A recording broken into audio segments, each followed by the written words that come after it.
अस्सलामुअलैकुम। सबसे पहले आप सब लोगों को मेरी तरफ़ से बकरा ईद मुबारक। और पिछले कुछ दिनों से मैं वीडियो भी अपलोड नहीं कर पा रही थी, बहुत ज़्यादा बिज़ी हो गई थी। जब से बकरा ली थी, बकरे का वीडियो मैंने अपलोड की थी, उसके बाद से फिर बकरे की देखभाल करने में लग गई थी और घर में काम जो है वो डबल हो गया था। कभी बकरे के लिए खाना वगैरह लाना हो गया, पत्ते लाने के लिए चली जाया करती थी और अकेली हूँ तो काम भी बहुत ज़्यादा बढ़ गया था और इस वजह से टाइम नहीं मिल पा रहा था, तो वीडियो भी बना नहीं पा रही थी। वीडियो बनाकर रखी हुई थी और तो मैं सोची चलो एक साथ मैं सारी वीडियो को अब अपलोड कर देती हूँ। इसके अंदर मैंने बकरा ईद के एक दिन पहले की वीडियो भी है और बकरा ईद वाले दिन और उसके एक दिन बाद की वीडियो भी मैंने इसके अंदर ऐड की हूँ। और बहुत ज़्यादा काम होने की वजह से मैं बोली आज बकरा ईद का तीसरा दिन है तो मैं यहाँ पर बैठकर वॉइस ओवर कर रही हूँ, क्योंकि आज मुझे बिल्कुल भी काम नहीं था, बहुत फ्री थी मैं। तो बोली चलो आज बैठकर अच्छे तरीके से वीडियो एडिटिंग कर मैं अपलोड करती हूँ। तो यहाँ पर मैं बकरा ईद के दिन की प्रिपरेशन कर रही थी पहले से, यानी शीर खुरमा बनाने के लिए मैं सारे ड्राई फ्रूट्स वगैरह कट कर रही थी, क्योंकि ये कट करने में भी टाइम लग जाते हैं। तो पहले से मैं इसको कट करके रख रही थी और जो दूध है शीर खुरमा के लिए उसको भी मैंने अच्छे तरीके से पका कर अच्छे तरीके से रख लिया था। और उसके बाद घर की सारी क्लीनिंग वगैरह भी कर ली थी, अच्छे तरीके से घर को भी साफ़ सुथरा कर दिया था। और साथ ही में मैं बैठकर यहाँ पर प्याज वगैरह कट कर ले रही थी, मसाले वगैरह जितने थे, लहसुन अदरक भी सारे मैंने छीलकर साफ़ कर लिए थे। तो मैं बोली प्याज भी कट कर लेती हूँ और अदरक लहसुन का पेस्ट वगैरह भी बना ली थी मैंने। यहाँ पर कुछ प्याज को मैंने स्लाइस कर लिया था ताकि ब्रिस्ता वगैरह बनाने में मुझे आसानी हो, और यहाँ पर कुछ को मैं सिर्फ छिलकर और काट कर रख रही थी, क्योंकि ये सारे काम बहुत टाइम टेकिंग होते हैं। इस वजह से पहले करके रख लेने से बेहतर होते हैं, क्योंकि कुर्बानी होने के बाद फ़ौरन से बनाने में आसानी हो जाती है, वरना बहुत ज़्यादा टाइम लग जाता है इन चीज़ों को कट करने में। और यहाँ पर साथ ही साथ मैं ये एक दिन पहले के काम है मेरे, तो साथ में मैं बिस्तर वगैरह बेडशीट वगैरह भी चेंज कर रही थी। तो ये बेडशीट मैं जो ईद में बिछाई थी वही मैं यहाँ पर बिछा रही थी, क्योंकि ये बेडशीट मुझे शादी में मिली थी और बहुत प्यारा है, बहुत अच्छा है। जब ये बिछता है तो बहुत अच्छी वाइब आती है घर में। तो इसको मैं अच्छे तरीके से, सोफ़ा भी अच्छे तरीके से उसकी भी चादर वगैरह चेंज कर ली थी। और यहाँ पर मैं सब तकिए के कवर वगैरह चेंज करके मैं यहाँ पर लगा रही थी लाइन से, ताकि अच्छे तरीके से मेरा घर जो है वो सेट हो जाए और सुबह उठने के बाद जो है मुझे घर में ज़्यादा टाइम देना ना पड़े, बल्कि मेरे घर के सारे काम मैंने रात में ही ख़त्म कर लिए थे। अपनी बेटी को मेहंदी भी लगा दी थी मैंने, जैसी भी मुझे आती है मैंने उसको मेहंदी भी लगा दी थी। फिर शाम में मैं अपनी मम्मी के घर के इधर चली गई थी खुद मेहंदी लगाने के लिए। मेरी छोटी बहन मेहंदी लगाती है तो वहाँ पर चली गई थी मैं मेहंदी लगाने के लिए, ताकि आने के बाद कोई भी काम रह ना जाए। इस वजह से सारे जितने भी काम थे वो सारे काम करने के बाद मैं अपनी मम्मी के वहाँ पर गई थी और वहाँ पर मेहंदी वगैरह लगाने के बाद वहाँ से घर आई थी। और घर आने के बाद फिर हमने खाना वगैरह रेडी करके गई थी मैं, तो घर आने के बाद खाना वगैरह खाकर सो गए थे। उसके बाद त्यौहार जब होता है तो जल्दी जल्दी काम कर रहे होते हैं, लेकिन फिर भी ऐसा लगता है वक्त बहुत जल्दी जल्दी गुजर रहा है और एक दो काम तो रह ही जाते हैं। कितना भी काम कर लो, कुछ ना कुछ एक दो काम तो रह ही जाता है। मेरे साथ तो हमेशा ही ऐसा ही होता है, मैं कितना भी काम कर लूँ एक दो काम ऐसे बच जाते हैं जो करने वाले होते हैं लेकिन हो नहीं पाते हैं। हमेशा ऐसा ही होता है। आप लोग कमेंट करके ज़रूर बताना कि आप लोगों के साथ भी ऐसा होता है। तो यहाँ पर मैं सारे काम करने के बाद, क्लीन करने के बाद मम्मी के यहाँ से मेहंदी लगा कर भी आ गई थी और आने के बाद रात में खाना वगैरह खाने के बाद सो गए थे। और सुबह जल्दी से उठी तो उठने के बाद फटाफट से बकरे को तो मैं शाम में ही अम्मी के वहाँ पर लेकर चली गई थी, क्योंकि वहीं पर कुर्बानी करानी थी। तो इस वजह से मैं रात में साफ़ सफाई वगैरह सारे काम हो चुके थे। और सुबह उठने के बाद फटाफट से शीर खुरमा बनाई। और ये सेवई सबसे ज़्यादा बहुत ज़्यादा मुझे पसंद है, मुझे भी पसंद है, मेरी बेटी को भी पसंद है। और इसका जो टेस्ट है वो जैसा ईद में बनकर निकलता है वैसा बाद में बनाओ तो वो टेस्ट भी नहीं आता है, क्योंकि ईद में जब हम वो उस दिल से बनाते हैं त्यौहार की खुशी में, तो ये इसी तरीके से उतना ही टेस्टी बहुत ज़्यादा अच्छा बनकर भी निकलता है। बाद में इस तरीके से इतनी लगन से हम बना भी नहीं पाते हैं। तो यहाँ पर मेरी जो सेवई थी वो भी बनकर रेडी हो गई थी। अच्छे तरीके से बनाने के बाद मैं नियाज़ वगैरह यानी फातिया वगैरह सब कुछ कर ली थी और नहाने धोने के बाद रेडी होकर मम्मी के वहाँ पर आ गई थी। मम्मी के यहाँ पर ही कुर्बानी हुई। कुर्बानी होने के बाद गोश्त वगैरह हमने सब एक दूसरे को जितने रिश्तेदार थे सबको बाँट दिए थे। बाँटने के बाद खाना वगैरह खाकर फ्री हो गए थे। शाम में मेरा भाई जो दुबई से आया था उसकी ट्रॉली को खोलकर मैं चेक कर रही थी कि वो क्या क्या लेकर आया है। तो एक ट्रॉली में तो उसने सिर्फ़ और सिर्फ चॉकलेट, परफ्यूम और च्युइंगम और मेरी बहन का एक नकाब लेकर आया था और एक ड्रेस लेकर आया था। मतलब एक ट्रॉली में सिर्फ इसने चॉकलेट और परफ्यूम लाया था। तो यहाँ पर मैं खोलकर देख रही थी, ये चॉकलेट बहुत ज़्यादा अच्छा है। इससे पहले भी उसने हम लोगों के लिए भेजा था ये चॉकलेट, तो बहुत ज़्यादा पसंद आया था। ये छोटा छोटा जिस तरीके से कुनाफा चॉकलेट होता है बड़ा वाला, इसी तरीके से ये छोटा छोटा चॉकलेट, और ये एक पीस कम से कम भी तो 100 से ऊपर के ये एक पीस थे चॉकलेट के। लेकिन टेस्ट इसका बहुत अच्छा था। यहाँ पर मैं चेक कर रही थी और मेरी बेटी के लिए और मेरी बहन के बच्चों के लिए उसने कलर का ये सेट लेकर आया था, बहुत प्यारा था। सबके लिए परफ्यूम लेकर आया था, बहुत अच्छी अच्छी खुशबू थी। उसके बाद वहाँ से रात का खाना वगैरह खाए और सबसे मुलाकात बातचीत वगैरह करके घर के लिए आ गई थी। घर आने के बाद इतनी ज़्यादा थकावट हो रही थी कि घर आकर सो गई थी फ़ौरन से। और सुबह उठकर मेरे ससुराल वाले आने वाले थे, क्योंकि मेरे ससुराल में कुर्बानी नहीं हुई थी तो उनकी दावत थी मेरे घर पर।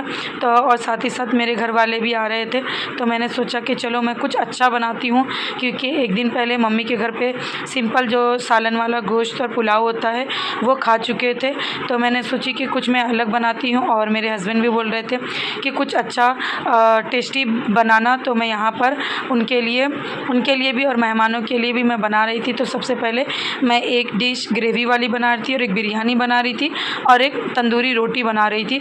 तो ग्रेवी में मैंने मटन अफ़गानी बनाया था, जिसको अच्छे तरीके से रोस्ट कर बनाते हैं। तो इसका टेस्ट इसके अंदर अमूल फ्रेश क्रीम वगैरह डालकर बनता है, तो इसका टेस्ट बहुत अच्छा लगता है। और ये पर्सनली मुझे भी बहुत ज़्यादा पसंद है और मेरी फैमिली को भी पसंद है। और मैं जब भी ये बनाती हूँ दावत में तो जितने मेहमान हैं उनको भी बहुत ज़्यादा पसंद आता है। तो सुबह उठकर फटाफट से मैंने नाश्ते में मैगी बनाया था, और मैगी बनाने के बाद खाने के बाद मैं फटाफट से खाना बनाने के लिए लग गई थी। और फ्राइडे का दिन भी था, तो इस वजह से जल्दी जल्दी काम करना था, और यहाँ पर सारे काम फटाफट से कर रही थी कि कुछ रह ना जाए। और जल्दी जल्दी घर में भी सफाई वगैरह भी कर रही थी। और साथ ही साथ यहाँ पर एक तरफ मैंने जो मटन था इसको पहले कुकर के अंदर कुक कर ली थी। कुक करने के बाद अच्छी तरीके से फिर इसको रोस्ट करने के बाद मसाला वगैरह भूनकर इसको मैंने स्लो फ्लेम पर छोड़ दिया था ताकि अच्छी तरीके से कुक हो जाए। उसके बाद साथ ही साथ मैंने बिरयानी के लिए भी जो मटन था उसको कुकर में अच्छे तरीके से मसाले लगाकर मैंने कुक कर लिया था। और साथ ही साथ मैं चावल बना रही थी, और चावल बनाने के बाद फिर मैंने बिरयानी को भी दम पर रख दिया था। और बिरयानी जो है वो वाइट मटन बिरयानी बना रही थी। इसके अंदर मसाले तो होते हैं, लेकिन क्रीम यानी अमूल फ्रेश क्रीम, दही वगैरह का ज़्यादा यूज़ होता है। तो उस तरीके से जो हम नॉर्मल बिरयानी बनाते हैं वैसे मसाले वाला टेस्ट नहीं आता है। टेस्ट इसका बहुत अच्छा आता है, आप लोग भी ज़रूर ट्राई करना। मसाले और ये बिरयानी बहुत ज़्यादा अच्छी बनकर निकलती है। साथ ही साथ फिर मैं आटा जो मैदा था उसको भी गूंद कर लगा कर रख दी थी ताकि अच्छे तरीके से वो राइज़ हो जाए। मैदे के अंदर दूध और दही और मैं उसमें कुकिंग ऑयल और नमक, चीनी सारी चीज़ें अच्छे तरीके से डालकर आटा लगा कर रख दी थी। फिर साथ ही साथ यहाँ पर चावल जो है बिरयानी का कुक हो गया था, और चावल जो है 70% ही कुक की थी मैंने। और इसके साथ में जो मटन था जिसको मैंने कुकर के अंदर प्रेशर कुकर में गला दिया था, तो यहाँ पर उसको मैं निकाल कर अच्छे तरीके से मैं उसको भून रही थी, क्योंकि अगर अच्छे तरीके से भूनेंगे नहीं तो वो कच्चापन आएगा और फिर टेस्ट जो है अच्छा नहीं लगेगा।